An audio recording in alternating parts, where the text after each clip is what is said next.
थोड़ा सा पीछे हो जाएगा, पीछे से भी दिखेगा उतना ही, आप भी थोड़ा सा पीछे हो जाए, उधर लोगों को दिखाई नहीं पड़ता तो फिर वो चीखना चिल्लाना शुरू करें। इधर के भी साथ में बहुत शुक्रिया।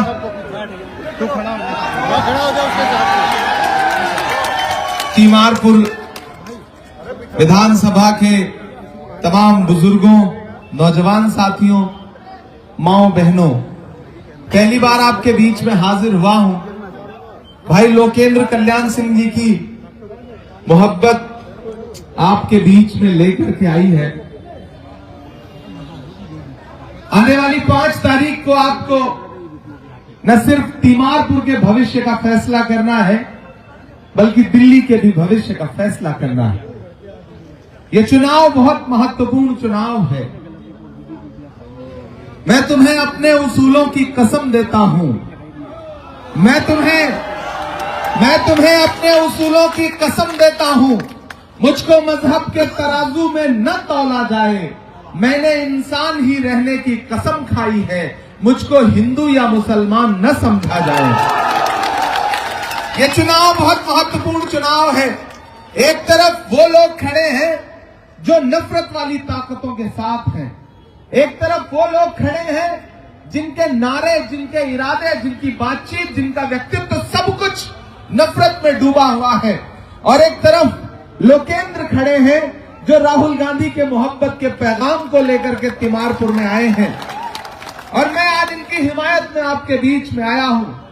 मेरे भाई तीमारपुर के साथियों और खास तौर से नौजवान साथियों, मैं अगले 5-7-10 मिनट आपसे मुखातिब हूं। आपसे 2-3 बातें बहुत महत्वपूर्ण कहना चाहता हूं। यहां बड़ी तादाद में माएं बहनें बैठी हैं। हमारे जिला अध्यक्ष महोदय, मंच पे तमाम साथी, हैदर अब्बास यहां पे खड़े, हमारे जिला चेयरमैन तौकीर साहब हैं, हमारे स्टेट चेयरमैन अब्दुल वाहिद कुरैशी साहब, हमारे प्रभारी शहनवाज शेख साहब, बाकी तमाम चेहरे हैं मंच पे जिनको मैं पहचान रहा हूं। मैं एक एक करके सबका नाम लूंगा तो समय ही लगेगा, इसलिए मैं सम्मानित मंच कह के काम चला ले रहा हूं। मेरे भाई, लोकेंद्र को मैं बहुत दिनों से जानता हूं। मैंने इनका संघर्ष देखा है, और सबसे बड़ी बात है कि कांग्रेस पार्टी की विचारधारा के प्रति इनका समर्पण देखा है। इनका खानदान राजनीतिक तौर पे वैचारिकी को लेकर आगे बढ़ने वाला परिवार है, और उस पिता की विरासत को आगे लेकर के ये बढ़ रहे हैं जो कांग्रेस के रंग में डूबा हुआ है। दिल्ली वालों, आपने इससे पहले एक साहब को विधायक बनाया था, झोली भर भर के वोट दिया था, और महज 5 साल में उनसे कह दिया गया कि आप घर बैठिए। फिर एक भाजपा कांग्रेस वाया होते हुए एक आम आदमी पार्टी में पहुंचे हैं, उनको फिर से प्रत्याशी बना के आपके बीच में भेजा गया। आपने कभी सोचा कि आम आदमी पार्टी इतनी जल्दी जल्दी प्रत्याशी कैसे बदल देती है? क्योंकि उसको पता है कि लोगों की आंख जो है वो खुल गई है, तो अब बदल करके किसी और को ला दो ताकि फिर आप भरम में आ जाए, गुमराह हो सके। मैं पूरे दिल्ली प्रदेश में जा रहा हूं, और जो तीमारपुर का सर्वे है वो ये है कि लोकेंद्र एक तरफा इस चुनाव को जीतने जा रहे हैं। पार्टी की तरफ से मुझे कहा गया कि इमरान आप जाइए, वहां अपने समाज के लोगों से, नौजवानों से, माओ बहनों से सबसे निवेदन करिए, गुजारिश करिए कि इस चुनाव में अब किसी बहकावे में नहीं आना है। आम आदमी पार्टी को दिया गया एक भी वोट सीधे भाजपा को फायदा पहुंचाएगा। ये सोच करके आपको 5 तारीख को अपने घरों से बाहर निकलना है और हाथ के पंजे के सामने वाला बटन दबाना है। पिछले 10 साल में याद करिए 2013 और 2014 के वो दिन जब शीला दीक्षित जी और डॉक्टर मनमोहन सिंह साहब को क्या क्या नहीं कहते थे आम आदमी पार्टी वाले। यही केजरीवाल साहब, यही मनीष सिसोदिया साहब जंतर मंतर और रामलीला मैदान में खड़े होकर के इस सदी के सबसे शरीफ प्रधानमंत्री डॉक्टर मनमोहन सिंह साहब के बारे में क्या क्या नहीं बोलते थे। उन्हें भ्रष्टाचारी कहते थे, लेकिन तीमारपुर वालों, कुदरत की लाठी में आवाज नहीं होती है। जब डॉक्टर मनमोहन सिंह साहब अभी कुछ दिन पहले इस दुनिया को छोड़ के गए, तो उससे पहले ही अरविंद केजरीवाल जी ने वो दिन देख लिया था कि एक सच्चे और अच्छे इंसान पर जब आप कोई झूठा लांछन, झूठा आरोप लगाते हैं तो उसका बदला ऊपर वाला लेता है। जो अरविंद केजरीवाल डॉक्टर मनमोहन सिंह साहब को भ्रष्टाचारी कहते थे, शीला जी को भला बुरा कहते थे, प्रकृति ने डॉक्टर मनमोहन सिंह साहब की जिंदगी में दिखा दिया कि वही अरविंद केजरीवाल और मनीष सिसोदिया साहब भ्रष्टाचार के आरोप में जेल काट करके वापस लौटे। ये कुदरत का इंसाफ है जो प्रकृति ने उनके साथ किया है। वो जो वहां बैठे हैं, जो दिल्ली की गद्दी संभाल रहे हैं पूरे देश की, उन्होंने चाय बेची,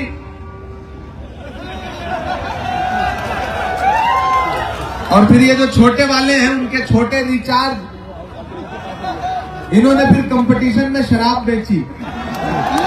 दोनों के बीच में कंपटीशन चल रहा है, एक ने चाय बेची, दूसरे ने शराब बेची। याद है 2014-15 में एक छोटी सी वैगनआर मफलर लपेट के खांसते हुए आते थे कि नहीं आते थे?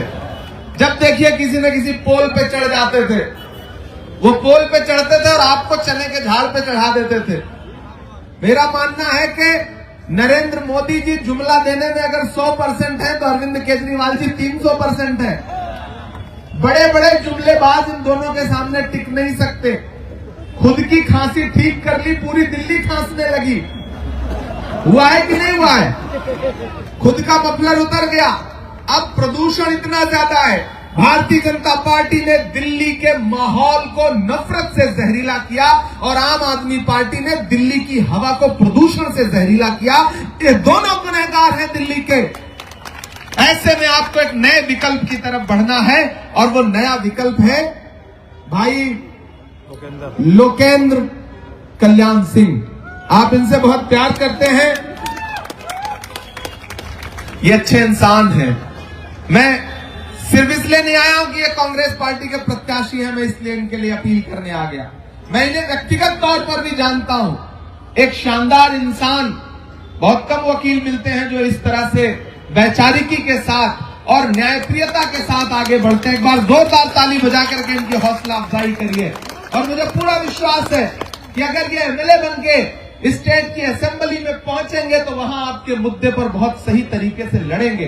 पढ़े लिखे व्यक्ति हैं और मैं अपने समाज के लोगों से ये कहना चाहता हूं कि जो आम आदमी पार्टी के लोग आपके बीच में आए तो उनसे कहिएगा कि सिर्फ खंजर ही नहीं आंखों में पानी चाहिए, सिर्फ खंजर ही नहीं आंखों में पानी चाहिए। ऐ खुदा दुश्मन भी मुझको खानदानी चाहिए। सिर्फ खंजर ही नहीं आंखों में पानी चाहिए, ऐ खुदा दुश्मन भी मुझको खानदानी चाहिए। सिर्फ कब्रों की जमीनें दे के मत बहलाइए, राजधानी दी थी हमने, राजधानी चाहिए। ये लड़ाई उस सम्मान को हासिल करने की है, उस गरिमा को हासिल करने की है, उस विरासत को हासिल करने की है जिसे छोड़ करके शीला दीक्षित जी गई थी। मैं पूरी दिल्ली से, पूरे तीमारपुर वालों से सवाल पूछता हूं कि जितने फ्लाईओवर बना करके, जितने मेट्रो स्टेशन बना करके शीला दीक्षित जी गई थी, उसमें एक का भी इजाफा नहीं कर पाया अरविंद केजरीवाल जी। सिर्फ बातें किया, सिर्फ जुमले दिए। इसलिए आपसे अपील है कि इस चुनाव में कांग्रेस पार्टी के साथ खड़े होइए। आम आदमी पार्टी वाले आए बहकाने ना तो झांसे में मत आना, बिल्कुल मत आना, क्योंकि वो इतना सलीके से झूठ बोलते हैं कि लोगों को भरोसा हो जाता है। वो एक आम आदमी पार्टी का एक नेता एक गांव में पहुंचा, गांव वालों को इकट्ठा किया, बोला आइए आज मैं आपकी समस्याएं समाप्त करूंगा। पूरा गांव इकट्ठा हो गया। उसने कहा कि जल्दी जल्दी बताओ, 2 समस्या तुरंत खत्म करूंगा। तो गांव वाले आपकी तरह भोले लोग थे, उन्होंने कहा साहब गांव में कोई हॉस्पिटल नहीं है। तो आम आदमी पार्टी के नेता ने कहा अच्छा, मोबाइल निकाला तुरंत, कहीं एक नंबर डायल किया और लगा फोन पे हड़काने कि मैं इस गांव में आया हूं, एक भी हॉस्पिटल नहीं है, मुझे सुबह तक यहाँ पे हॉस्पिटल बन जाना दिखना चाहिए, चाहे किसी दीवार पे फर्जी मोहल्ला क्लिनिक ही लिखवाओ, लेकिन लिखवाओ। ये कहकर के अपना फोन रख दिया। गांव वाले सीधे लोग थे, उनकी तरफ पलट के बोला देखो मैंने 1 मिनट में तुम्हारी पहली समस्या खत्म कर दी, दूसरी बताओ। गांव वालों ने कहा साहब धन्यवाद, पहली समस्या खत्म कर दी, दूसरी समस्या ये है कि इस गांव में मोबाइल का कोई नेटवर्क नहीं आता। ये है इनका झूठ। वह इतने सलीके से झूठ बोलेंगे कि आप अचंभित होकर भरोसा कर लेंगे। इसलिए किसी झांसे में मत आइए, किसी भी झांसे में मत आइए। एक चीज याद रखिए कि आपका चुनाव निशान है हाथ का पंजा। मैं तीमारपुर वालों से पूछना चाहता हूं कि जब दिल्ली चल रही थी नफरतों की आग में, तो कोई अरविंद केजरीवाल अपने घर से बाहर निकला था? नहीं निकला था। नरेंद्र मोदी जी निकले थे? नहीं निकले थे। कौन निकला था अपने घर से बाहर? राहुल गांधी निकले थे। वो आए थे आपके आंसू पोंछने के लिए, दिल्ली के लोगों को सीने से लगाने के लिए। मैं आपसे सवाल पूछता हूं तीमारपुर वालों कि जब हाथरस में एक दलित बिटिया के साथ बलात्कार हुआ, रात के 2 बजे उसकी लाश जला दी गई परिवार के बिना मर्जी के, तब निकले कोई अरविंद केजरीवाल हाथरस जाने के लिए? नहीं निकले। निकले नरेंद्र मोदी जी वहां जाने के लिए? नहीं निकले। कौन निकला? प्रियंका गांधी जी निकली, राहुल गांधी जी निकले, और तब की दोपहरी में उस परिवार के आंसू पोंछने के लिए पैदल गए। मैंने देखा है उनके संघर्ष को। याद करो, अभी संभल में जब लाशें बिछाती पुलिस ने, कोई अरविंद केजरीवाल निकला? नहीं निकला। कौन निकला? राहुल गांधी जी निकले। याद करो, जब मणिपुर में बिना कपड़ों के बेटियों को परेड कराई गई, तो निकले नरेंद्र मोदी जी, निकले अरविंद केजरीवाल जी? नहीं निकले। कौन निकला? कौन गया उनके आंसू पोंछने के लिए? राहुल गांधी गए। याद करो वो दिन कि जब कन्याकुमारी से कश्मीर तक 4000 किलोमीटर एक नारा लगाया राहुल गांधी ने कि मुझे नफरत के बाजार में मोहब्बत की दुकान खोलनी है। वो चलते रहे पैदल, अपने पांव के छालों की परवाह किए बगैर। मैं चला हूं राहुल गांधी के साथ, मैंने देखे हैं उस शख्स के पांव के छाले। जब मैं उनके साथ चलता था तो मीडिया के साथी कहते थे कि इमरान साहब आप तो शायर हैं, आप क्या कहेंगे? तब मैं कहता था कि जो हर जालिम से टकराएगी वो आंधी बनाऊंगा, जो हर जालिम से टकराएगी वो आंधी बनाऊंगा। नए अंग्रेज आए हैं, नया गांधी बनाऊंगा। मैंने देखा है उस इंसान का संघर्ष। तो तीमारपुर वालों में आपसे पूछना चाहता हूं कि राहुल गांधी 4000 किलोमीटर चले आपके मुद्दे पर, अरविंद केजरीवाल कभी 4 कदम चले? नहीं चले ना। तो अगर दिल्ली में आपके आंसू पोंछने के लिए राहुल गांधी खड़ा है, संभल में आपके मुद्दों पर राहुल गांधी खड़ा है, हाथरस में दलित बिटिया के लिए राहुल गांधी खड़ा है, मणिपुर की बेटियों के लिए राहुल गांधी खड़ा है, कन्याकुमारी में राहुल गांधी खड़ा है, कश्मीर में राहुल गांधी खड़ा है, डॉक्टर बाबा साहब अंबेडकर के संविधान पर जब हमला हुआ तो उस संविधान को बचाने के लिए राहुल गांधी खड़ा है।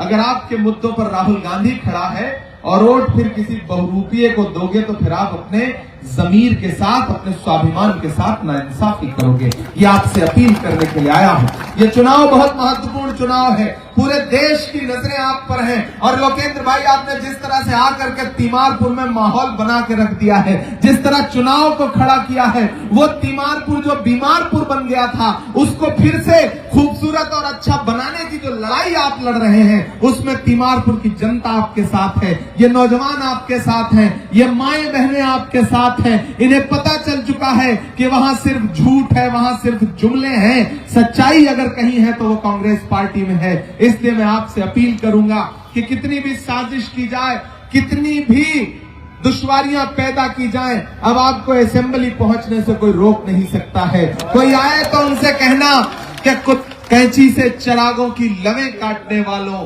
कैंची से चिरागों की लवें काटने वालों, कुदरत के करिश्मों से लड़ोगे तो मिटोगे। तुम फूल को चुटकी में मसल सकते हो, लेकिन खुशबू को बिखरने से नहीं रोक सकोगे। मेरे भाई, ये खुशबू एक मोहब्बत का पैगाम लेकर के लोकेंद्र आपके बीच में आए हैं, और इस खुशबू को इस सूबे की असेंबली तक पहुंचाना है। और मेरी जहां तक आवाज जा रही है, मैं तो अपने समाज के लोगों से कहना चाहता हूं कि आपको तो सबसे ज्यादा ठगा गया है, इसलिए किसी झांसे में मत आइएगा।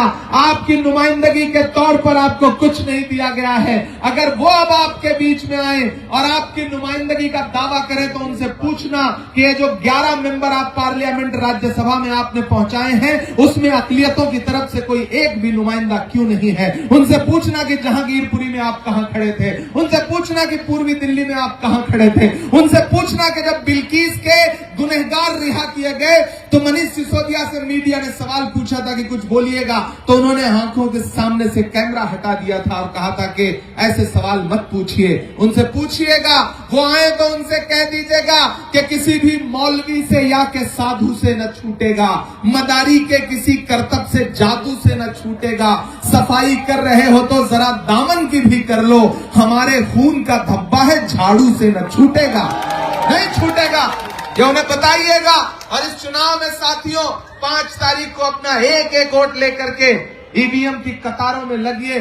भाई लोकेंद्र कल्याण सिंह जी को अपना एक एक वोट दीजिए, क्योंकि आपका लोकेंद्र को दिया गया वोट सिर्फ लोकेंद्र को नहीं मिलेगा, मोहब्बत के उस मसीहा को मिलेगा जिसका नाम राहुल गांधी है। लोकेंद्र को दिया गया आपका एक एक वोट सिर्फ लोकेंद्र को नहीं मिलेगा, डॉक्टर बाबा साहब अंबेडकर के सच्चे अनुयायी मल्लिकार्जुन खड़गे जी को मिलेगा। आपका लोकेंद्र को दिया गया एक एक वोट सिर्फ लोकेंद्र को नहीं मिलेगा। इस देश में माओ बहनों बेटियों की सबसे मजबूत आवाज प्रियंका गांधी जी को मिलेगा। आपका लोकेंद्र को दिया गया एक एक वोट सिर्फ लोकेंद्र को नहीं मिलेगा। इमरान प्रतापगढ़ी पे आपका एहसान होगा, ये कहने के लिए आपके बीच में आया हूं। बहुत दूर से लगातार सफर कर रहा हूं, लगातार जनसभाएं कर रहा हूं, लेकिन जब मुझे तिमारपुर से आवाज दी गई और लोकेंद्र भाई ने बुलाया तो मुझे लगा कि मुझे जरूर जाना चाहिए। जो कल तक सोच रहे थे कि कांग्रेस यहां लड़ाई में है, आज वो खुद लड़ाई से बाहर हो गए। झाड़ू के तिनके बिखर चुके हैं। अब अगर आपको ये लगता है कि झाड़ू सफाई करेगी तो गलतफहमी के शिकार हैं आप। अब तो पंजा हाथ में झाड़ू को पकड़ेगा तब कहीं जाकर के कोई सफाई हो पाएगी मेरे भाई।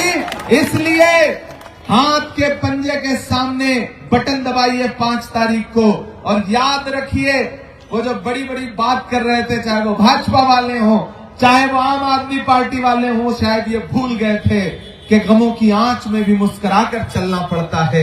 ये दुनिया है, यहाँ चेहरा सजाकर चलना पड़ता है।